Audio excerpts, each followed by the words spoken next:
All right, boys. Good morning. Good morning. I just want to, and I apologize a little bit for eating into your sheer time with this, but then I want to thank Rabbi Grossberg for allowing me just the opportunity to share with you a little bit. I had a very unique opportunity last week to Baruch Hashem be in Eretz Yisrael. So the truth is, every year, usually, hopefully, sometimes certain years, a couple of times a year, Baruch Hashem is an opportunity for me to take different groups to Eretz Yisrael. So this year we did something a little bit different that I had never done before, which is we took a group of women from the community, Baruch Hashem, for like a chizuk trip to Eretz Yisrael.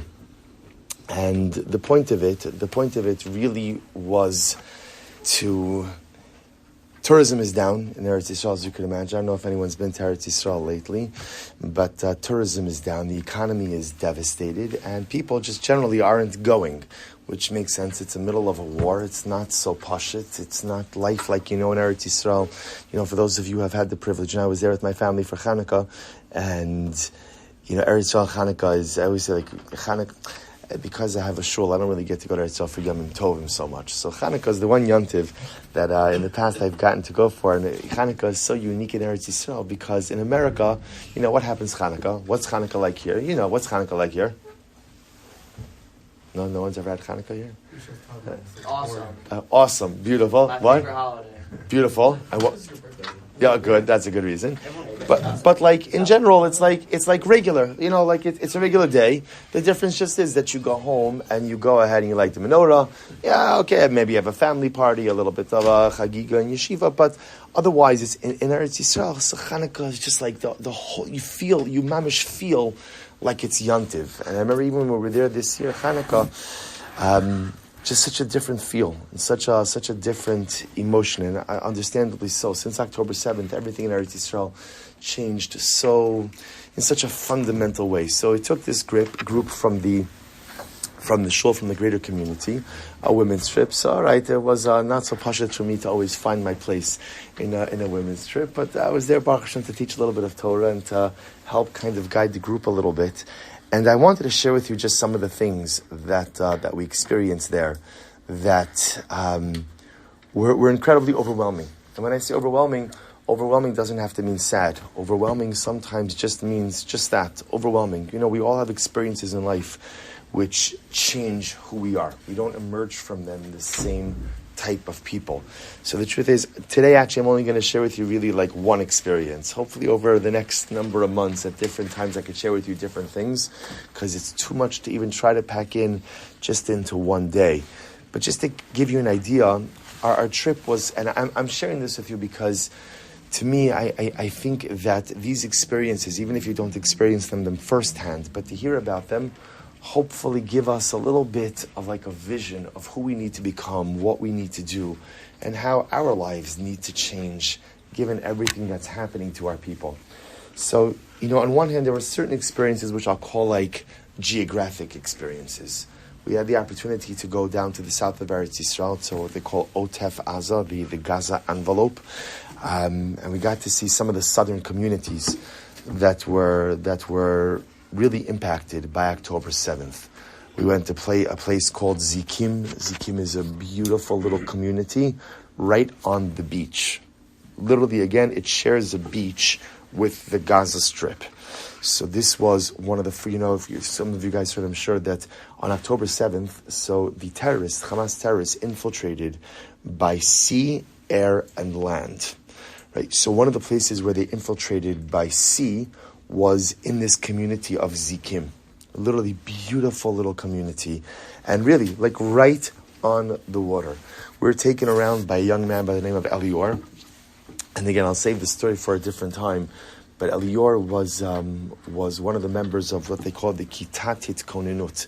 In Eretz Yisrael, a lot of the smaller communities have their own, I guess like what you call like a rapid response security team. And he was there. He was there on October 7th. And he described, he saw the Hamas infiltration from the water. They didn't know what was happening. There were about 40 people on the beach, just like people were just on the beach. And the terrorists came in, just again, no one was expecting. The Navy wasn't there. No one was there. And there unfortunately was a terrible churban, terrible destruction right on the beach itself. And you see these communities like Zikim. We went to a place, Kerem HaShalom. I don't know if any of you heard the story of the Schindler family. There was, I forgot Mr. Schindler's first name, but Kerem Shalom was a community also right on the border that historically was a secular community. A couple of years ago, they invited a number of frum families, observant families, to come and join them, and they became like this incredible model of coexistence. The Schindler family, Mr. Schindler, got his family into the safe room, and he held the door. The terrorists came into the house, and they were trying to force open the door. So they ended up blowing up the door. Mr. Schindler lost one hand and 3 fingers from his other hand, but was able, Baruch Hashem, to save his family. Just like stories like this. We went to Kfar Aza. Kfar Aza was one of the worst hit communities in the south. And to see the destruction, literally just to see it is an overwhelming thing. But I don't want to share with you about the destruction. That was one piece that we saw, which was incredibly overwhelming, just to see the scope of what happened over October 7th. But the other thing we had the opportunity to do was to meet with families. And we met with families of fallen soldiers, as well as families of hostages. And we all know that there are over 130 hostages in Gaza, right? And we know that as of today, there's over 250 soldiers who have fallen in this current war. So we know numbers, but when you meet individual people, you meet individual families, so everything changes. Everything changes. So in Hostage Square, which is in Tel Aviv, we know when we met the mother of Bar Cooperstein, a woman by the name of Julie Cooperstein, and you see a mother whose son is being held hostage in Gaza, or you meet all of these other parents whose children, again, fell, defending Am Yisrael, Eretz Yisrael. It's just an overwhelming thing. It's an overwhelming thing, and you realize the sacrifices of Klal Yisrael. But you realize something amazing as well, which is you would think that things like this are just heavy and sad and heartbreaking, which they are. But there's so much chizuk, there's so much inspiration. I want to tell you, again, I'll only give you for a few minutes, one story, one person. The first mother we met with, she's a pretty well-known personality, was a woman by the name of Jen Airley. Jen Airley had a son, Binyamin Meir Airley. So the Airleys are American. They made Aliyah, I think from like the 5 towns. I don't remember where she said originally that they're from. They made Aliyah a number of years ago, and this son, Binyamin Meir, was 22 years old. He was a paratrooper, San Chanim, and he died. He was killed back in November in Gaza. And she came and she spoke to our group. Spoke to the group. It was, like I said, it was a women's group, so we always just tried to have like women speakers also, so that the women could relate to each other. It was really and mothers relating to each other.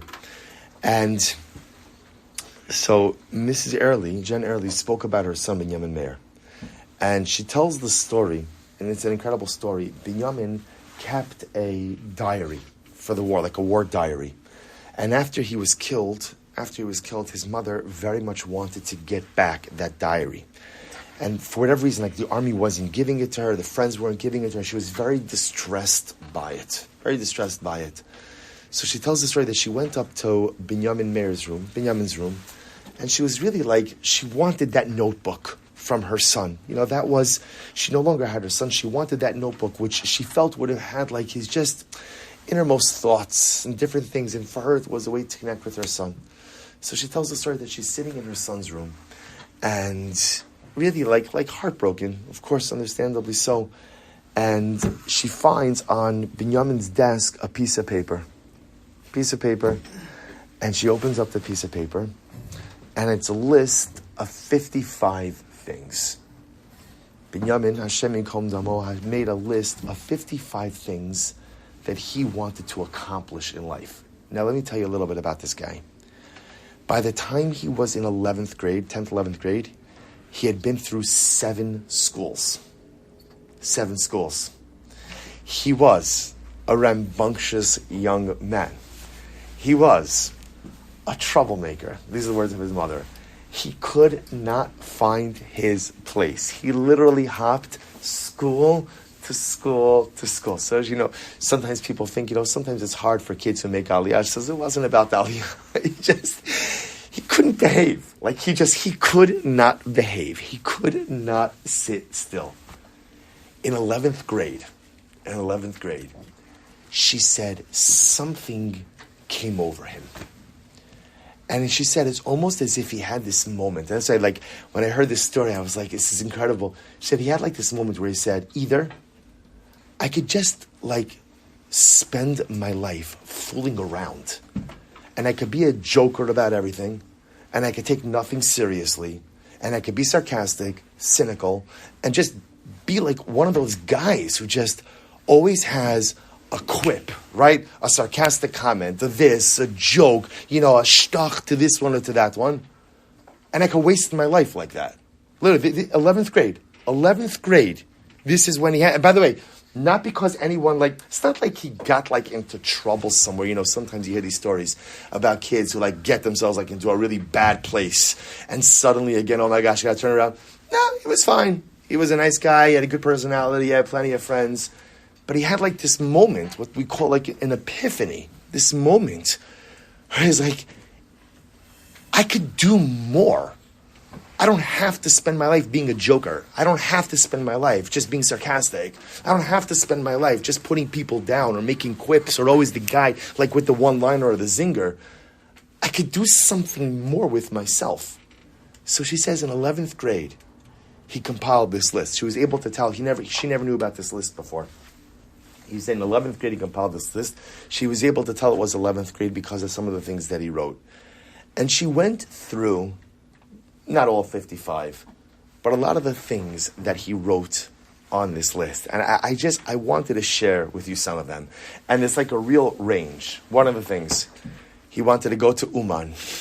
He wanted to go to the kever of Rabbi Nachman. And he went to Uman. He went to Uman actually in 11th grade. He wanted to go to Uman. I want to eat healthy. Things from his list. I want to have good friends. I want to train to be in an elite unit in the army. I want to have good relationships with my family. I want to own horses. In fact, interestingly enough, when Binyamin was having a little bit of a difficult time kind of fitting in school-wise, he lived on one of these remote communities where essentially he was a shepherd. It's pretty much what he did. He was a shepherd. And he shepherded cows and sheep and different things like this. And one of the things, he fulfilled this dream of, riding horses or owning horses. I want to daven with kavana. 11th grader, writing down all of these different things. I want to have enough money. And his mother spoke about this. It was very beautiful. She said that her son, he never wanted to be wealthy, but he just wanted to have enough. And he had a whole cheshbon about how much money you have to have in order to have enough. He wrote, Lihiyot anav. I want to be humble. I want to be humble. Then other things. I want to, listen to this, by the way. I want to learn to live without a smartphone. That's what she said. And she said, it wasn't a frumkeit thing, she said. It wasn't part of our, Kedusha technology program. It wasn't, he said it wasn't frumkeit. She said it was about that he recognized that I don't want to spend my life being distracted. She said something interesting. She said, how many 11th graders do you know that you have a list of 55 things they want to accomplish in life? And of course, no one raised their hand right in the group. She's like, why? It's not because our kids don't want to accomplish things. It's because they're just distracted. They're just distracted. She said the reason that Binyamin was able to compile this life list was because he didn't always have his face buried in a screen. So it's interesting. It had nothing to do with frumkeit. It had nothing to do with anything. It just had to do with wanting to be aware of what's happening in life and not wanting everything just to simply go by without any kind of thought. Other examples. Lihiyot Kohen. He wanted to be a Kohen. now, of course, Chavra, by the way, I found this a little bit humorous because the truth is, if there's one thing, if I could trade places with Yossi Cohen, oh my gosh, what I wouldn't give to be a Kohen. I would, for me, it's a little bit closer to home because my mother's side, the whole family are Kohanim. So I have to live with this reality every day that when Mashiach comes, Emir Hashem, half of my family is going to be inside of the Beis Hamikdash, and I'm going to be in the cheap seats. I'm going to be stuck in the courtyard in the Azara, and that's it.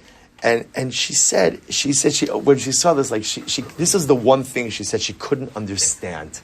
She couldn't understand just about what does it mean liyot kohen? What does that mean? And she said so beautifully. She said that she understood that what Binyamin meant, and this was after he died. She understood that what he meant by that was, what does a kohen do? What does a kohen do?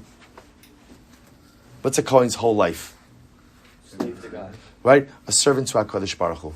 The kohen lives a life of service. That's what a Kohen does, right? A Kohen doesn't own lands, right? He's not busy with other stuff, right? His whole life, Kohen Rei Shevet Levi doesn't have a portion in Eretz Yisrael, a formal portion. His whole life is a life of service. And she said, she thinks that's what he meant when he said Liyot Kohen.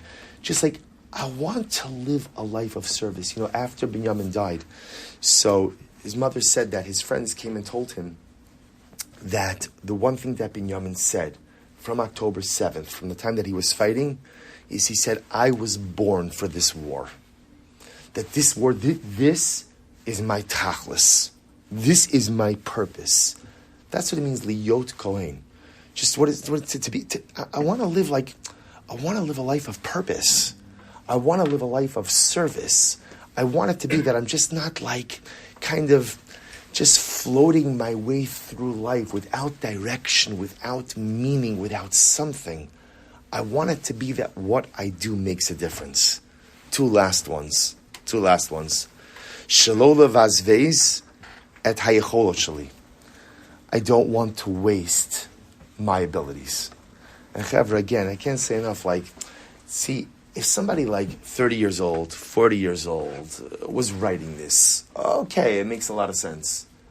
An 11th grader, guys, your age, an 11th grader, I don't want to waste my abilities. This is on his list.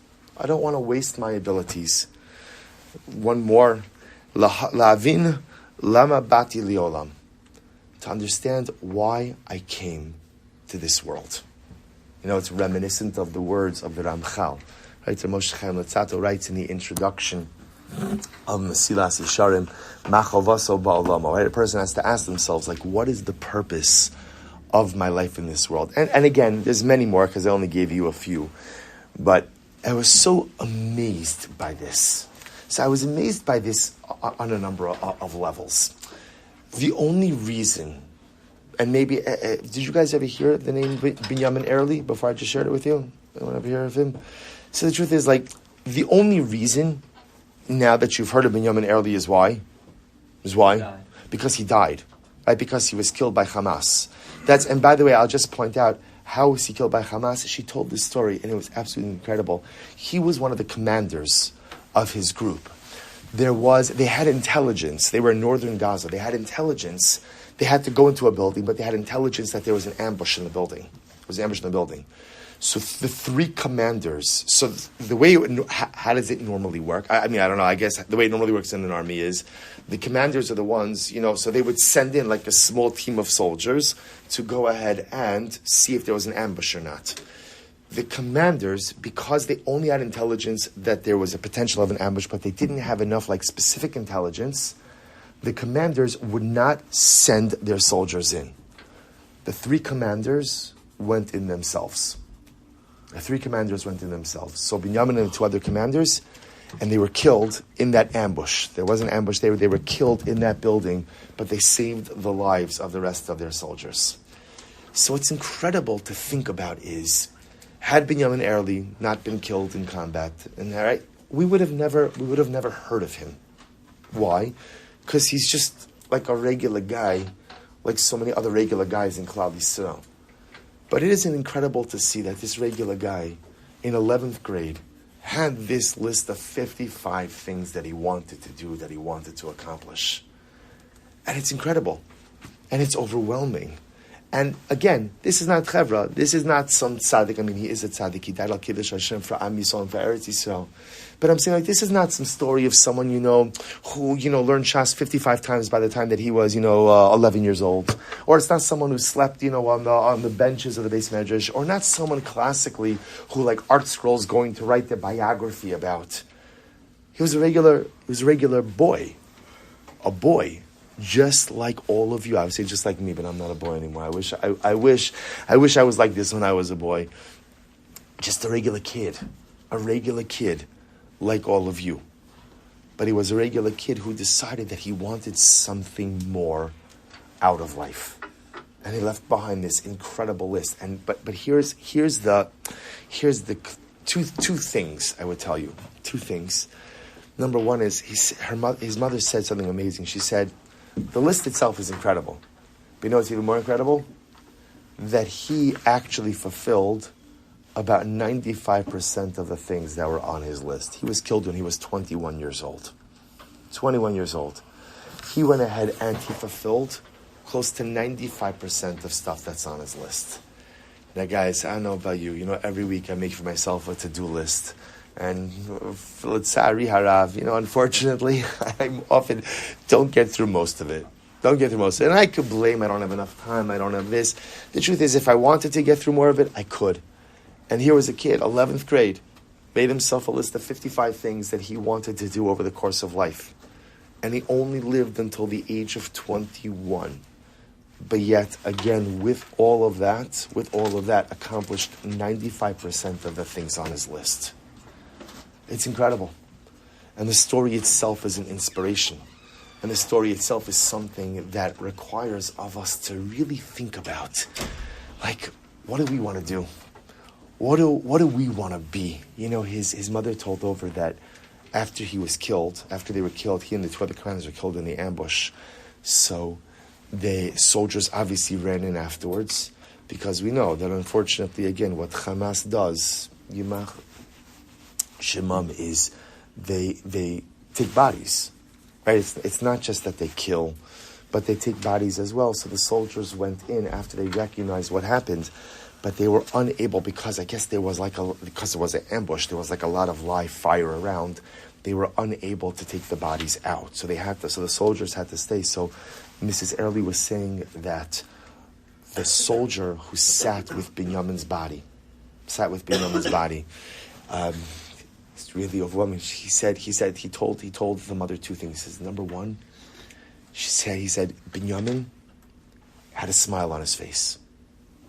That when he died, he had a smile on his face, almost recognizing that he had fulfilled his tachlis in this world. He had fulfilled his mission, and he had been moser nefesh for Am Yisrael and for Eretz Yisrael. Binyamin was killed. This ambush happened on a Shabbos. So Mrs. Airley asked this friend of Binyamin, who was, they couldn't get out. So he's just sitting there with the body at Shabbos. She said, like, what did you do? You're sitting there, Binyamin is killed, what did you do?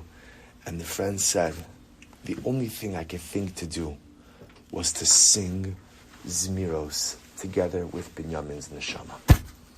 And so we spent the remaining hours of Shabbos singing Zmiros.